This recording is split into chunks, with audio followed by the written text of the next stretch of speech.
June 29, 2012. Vigano was informed about allegations surrounding McCarrick, but does not appear to have followed up with the person who made the allegations. On the 29th of June 2012, a parishioner in Maryland who identified herself by name and address wrote to a diocesan official in the Archdiocese of Washington regarding a number of issues of concerns to her. The letter, which was copied to Nuncio Vigano, described McCarrick as a predator who was retired for advocating homosexual civil unions on the radio in 2005 and was given an apartment at Redemptoris Moderate Seminary in Hyattsville, assigned priest secretaries, and free to roam the world seeking the destruction of souls. While there is a notation in Vigano's handwriting in the nunciature file stating that the letter contained serious accusations against McCarrick, there is nothing in the file to suggest that Vigano followed up on this letter by contacting the sender, McCarrick, the Archdiocese, or the Holy See. Now, again, if somebody contacts you with concerns, are you going to say, I know all this stuff, and so I'm not going to respond? Or are you going to follow up with this person, try to see, well, maybe they know some additional information too? You're going to follow up with them if you actually care, right? Doesn't follow up with the sender, McCarrick, the Archdiocese, or the Holy See. Doesn't even inform the Holy See, according to the report. On August 6th, 2012, a priest, what the document is going to call priest number 3, writes to Vigano and informs him that he was sexually assaulted by McCarrick. So again, August 6th, 2012. A priest comes forward, writes to Vigano, says, I was sexually assaulted by Cardinal McCarrick. On the 6th of August, 2012, Priest 3 wrote a 3-page letter to Nuncio Vigano. So he writes to Vigano. In the letter, Priest 3 stated, early in my time in North America, I was sexually assaulted by the Cardinal Theodore McCarrick. At the time, he was Archbishop. Priest 3 stated that his civil case was still pending, but all that I ask is that the Catholic Church operates with transparency and takes accountability for the actions of corrupt cardinals and bishops, not for my sake, but for the sake of the Church and its parishioners. Priest 3 promised that no matter what the consequences are, I will go public with this information and demand that these corrupt individuals be investigated. And when the time comes, I will take my case to the Congregation of the Doctrine of the Faith. Now, previously, when the other person wrote to Vigano, he doesn't follow up, doesn't send it to the Holy See, nothing. This guy writes to Vigano and says, I'm about to go public no matter what. So Vigano knows, okay, I got to say something. The guy's going to go public. On the 13th of August, 2012, Nuncio Vigano writes to the Congregation for Bishops and to the Prefect Cardinal, attaching Priest 3's letter of the 6th of August, 2012, as well as a copy of Cardinal Ray's 14th of June 2008 letter directed to Cardinal McCarrick. So he then sends the 2008 letter that he had previously sends that to the congregation, and sends the Priest 3's letter of the 6th of October 2012. Why? Well, the guy's saying, look, I'm going public. So he's writing now because the guy's threatening to go to public. So he has to say something to the Congregation for Bishops. So he's writing to them and he's saying, yeah, I'm concerned. I'm concerned about McCarrick. He shouldn't be so public. He's supposed to be living a life of prayer and penance for imprudent actions and be quiet and not really traveling. He doesn't tell the Congregation of Bishops he's at these events with McCarrick. Vigano's at these events with him. He doesn't tell them he had the opportunity to shut it down because McCarrick actually brought up the topic, hey, do you want me to live a little bit more secluded? He doesn't tell them, I didn't really say anything. He leaves all that out, does not tell the Vatican that information. He then says the cardinal did not obey this advice. Even as regards his resident, by the way, notice at this time it's advice. Notice he's calling it advice at this time. That's going to be important later, because later on, Vigano, in retelling all of this, he's going to call it sanctions, like this is something official from Pope Benedict. At the time, however, he recognized what it was. It wasn't anything official from Benedict. Maybe it should have been, but it wasn't. It was advice. So he's saying this to the Vatican. Meanwhile, when he talks to McCarrick, he's not saying any of this to McCarrick. He's not saying, hey, McCarrick, why are you doing this? And when McCarrick brings it up, he still doesn't say anything. Moreover, the cardinal continuously travels abroad, even ordaining priests in dioceses where he has been invited. More on that in a moment. Keep that in mind. He's writing to the Vatican, kind of complaining about, he's not being private, and he's out there even ordaining people. That's going to come back to bite him in a moment. Christ bearer Michael, the Inquisitor, Lofton in full form. Oh, just wait. Oh, just wait. You'll see the Inquisitor in a moment. There is no doubt that the initiative now taken by Priest 3 may represent a new grave risk that the cardinal's actions and behavior will be made public with serious damage to the church. I therefore request instructions as to how I should act in this regard. I should act. Who's speaking? Vigano. How I, Vigano, should act. What do you want me to do? What do you want me to do about this? Not what are you guys in Rome doing? Not that. No. He's asking, what do you want me as nuncio to do about McCarrick? That's important for what you're about to see. So again, to reiterate, when it's clear that McCarrick is about to be exposed publicly by a priest, Vigano forwards the letter to the Vatican on August 13, 2012, offers thoughts on McCarrick. But why didn't Vigano express concerns with McCarrick when McCarrick brought up retirement? Why didn't Vigano follow up with allegations previously sent to him? Why is he only now sending this to the Holy See, but he didn't send the other stuff? Vigano expresses bewilderment to the Vatican that McCarrick travels, but doesn't seem to do anything about stopping it when McCarrick brings it up to Vigano.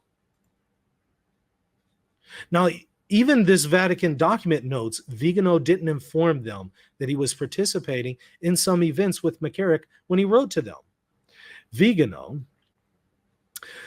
did not discuss in the statement that he was aware that McCarrick was already engaging in these activities well before Pope Francis's election in 2013. So when he tries to retell this story, he tries to throw shade on Pope Francis while all of this other stuff was going on.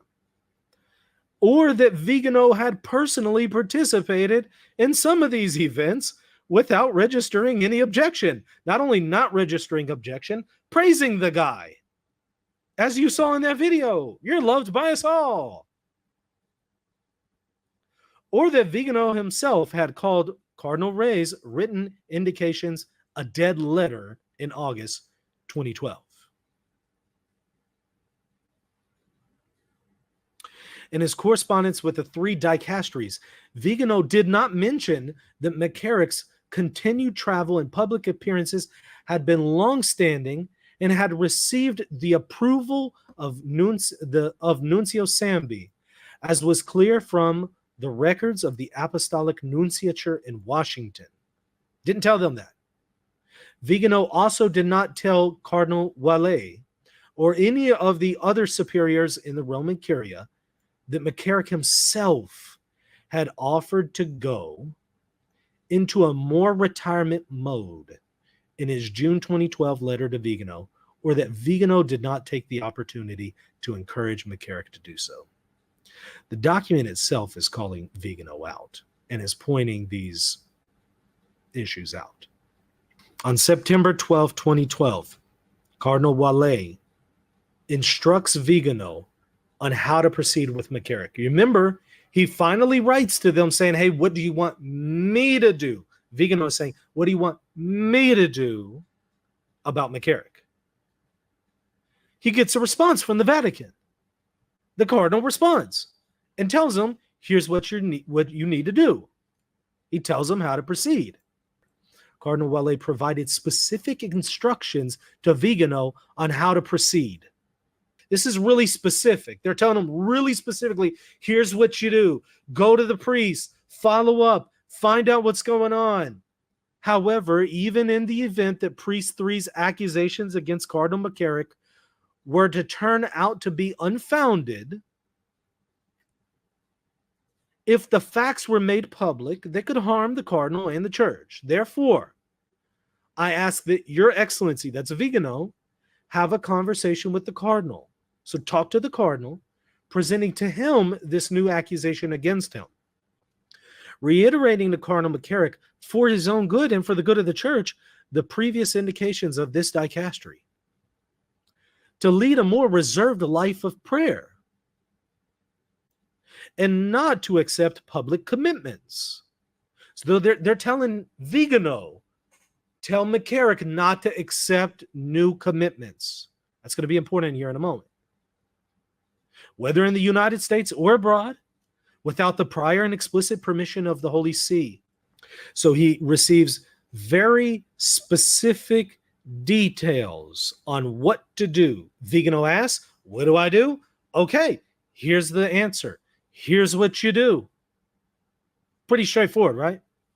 The Vicar General and the Vicar for Clergy who were serving in the diocese in the relevant period were separately interviewed for this report. Each was certain that he had never been contacted by Vigano. Vigano never did this. He never followed through with what the Vatican told him to do, according to this. Never followed up. Despite the Cardinal Walle's instruction that Nuncio Vigano replied to Priest 3, requesting that he clarify his accusations against the aforementioned ecclesiastics in order to determine their truth or lack thereof, Vigano never contacted Priest 3. Didn't contact the bishops, didn't contact the priest who made the allegation. In an interview, Priest 3 stated, I never received a reply and I was waiting for one. Priest 3 explained, I was always waiting and thinking that Vigano was going to contact me, but he never contacted me. I had written the letter, so I knew that I had provided him the information, but he never contacted me back. I felt that he should have responded to me because I explained that I had been mistreated. Now, if you know a priest is saying, hey, this cardinal sexually molested me. He sexually assaulted me. You write to the Vatican because the priest is about to go public. You write to the Vatican, say, hey, what do you want me to do? Vatican writes back and says, here's what you do. You contact the bishop, contact the priest, find out what's going on, inquire, look into this, and give them specific instructions. And you just don't follow up with it? You just don't do it? Vigano did not request any documents in Priest 3's possession, including the legal findings from the New Jersey court case. Look, if the guy is telling you, hey, there's a court case that I have related to this situation, and the Vatican tells you to follow up, aren't you going to ask that priest, hey, can you give me a copy of that court case? Tell me what the findings are. Nor did he obtain these filings from the court, the Diocese of Metuchen, or the Archdiocese of Newark. As a result, the civil complaint, which detailed the 3 sexual incidents with McCarrick, was not received by the nunciature or the Holy See until late 2018.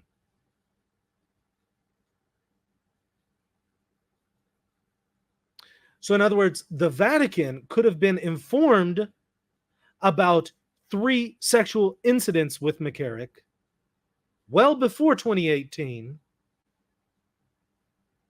if he had done what he was supposed to do. Curious, because in a moment we're going to see shortly after this, Vigano accuses Pope Francis of trying to cover up what McCarrick did. Priest 3's certification is the first known signed statement by a victim accusing McCarrick of sexual misconduct. But because Vigano did not request any documentation offered to him by Priest 3, Holy See officials never saw the certification during this period, and indeed not until well after McCarrick's dismissal from the clerical state. After he had been dismissed, after he had been laicized, they then saw this. There is no record indicating that Vigano reported Bishop Budkowski's statement back to the cardinal. Although Vigano knew of McCarrick's continued activities with the USCCB and CRS, including McCarrick's extensive travels overseas, Vigano never informed either the USCCB or the CRS leadership of the indications reiterated by Cardinal Wallet in September 2012. That part when he's telling Vigano, tell McCarrick to stop doing these travelings and these gatherings and all that. Stop. Don't do them anymore. He doesn't tell that to the USCCB, the CR leadership, none of that. Vigano never spoke to him about Cardinal McCarrick, and that there was nothing that came to my attention that prohibited McCarrick from traveling or suggested a prohibition, and Archbishop Vigano certainly never mentioned anything of that sort to me at all. There's also no record of Vigano having reiterated the indications to McCarrick, because you remember he's told by the Vatican, tell McCarrick to stop traveling. Doesn't tell McCarrick either, according to this. Or of having investigated the issue of whether McCarrick's residence in Hyattsville was problematic. Instead, McCarrick recollected that he and Vigano had only one significant conversation in which McCarrick himself broached the topic of whether his travel or other activity was inconsistent with the Holy See's desired approach. And, of course, Vigano doesn't tell him to stop traveling. McCarrick recalled in detail a meeting between himself and Nuncio Vigano that took place during the Fall General Assembly of the USCCB in Baltimore, Maryland in mid-November 2012. McCarrick had not forgotten that Cardinal Wuerl had received a telephone call from Vigano a few months before, in which Vigano had expressed concerns about the men's discernment dinner that Archbishop of Washington had scheduled, and at which McCarrick was to speak. McCarrick canceled the dinner at Wuerl's request, but was displeased with how Vigano had intervened in the matter, and particularly with the fact that he had used Wuerl as a conduit for his message. Accordingly, McCarrick approached Vigano at the Baltimore meeting, telling him, Excellency, there are a couple of things I want to talk to you about. So McCarrick goes to talk to Vigano and says, I have a bone to pick with you. Following lunch, the two met upstairs in Vigano's hotel room. Stop it. Where they spoke for about half an hour. McCarrick told Vigano that he was surprised and disappointed that he did not speak directly with me if he had some problem with me or what I was doing, and instead went behind his back to tell Archbishop Wuerl that McCarrick was doing too much. Not that he was doing anything, because he shouldn't be doing anything, but he's just doing too much. McCarrick recalled, I was very direct with him. I told him, you are spreading things that are not true. He complained to Vigano, I've had people say bad things about me over the years, and they have never proved them, but it hurts me. And I follow what the Holy Father says, and I believe that what I have done with regard to the work of the church is what the Holy Father wants me to do. I don't believe I've ever done anything that the Holy Father didn't want me to do. McCarrick stated that he told Vigano that he had always kept Nuncio Sambi fully informed, that he had kept Vigano informed as well. According to McCarrick, he told Vigano, if you have a problem with me, you should speak directly to me. This is a perfect opportunity for him to talk to him and say, hey, well, the Vatican did write to me and say that you shouldn't be traveling. McCarrick recalled that Vigano's reaction was to remain silent. Kind of a pattern that we've seen. And by the way, if you want to say, well, that's according to McCarrick. This incident is according to McCarrick, but everything else that we've seen is not. And so it actually seems to line up with a pattern that has already been established independent of McCarrick. When I said to him, Vigano said nothing, McCarrick stated that after this discussion, Vigano never said anything more to me. He never said I was doing anything wrong. He never did say anything to me about my conduct. Was there a failure here on part of Vigano to rein in Cardinal McCarrick? Following the meeting, McCarrick reported the exchange to Cardinal Wuerl, whereupon Wuerl stated that he had explained to Vigano his discomfort with being placed in the middle of such situations. McCarrick specifically recalled Wuerl reporting to him that he told Vigano, I'm not Cardinal McCarrick's superior, I'm his successor. There's no evidence that Nuncio Vigano reported his meeting with McCarrick to Cardinal Wallet, Cardinal Bertone, or Benedict XVI, and Vigano did not memorialize the meeting in the nunciature files. So there's no evidence that he provided to the nunciature files about having a conversation with McCarrick about what the Vatican told him to say. Nuncio Vigano also never reported this exchange with Cardinal Wuerl or to any Holy See official.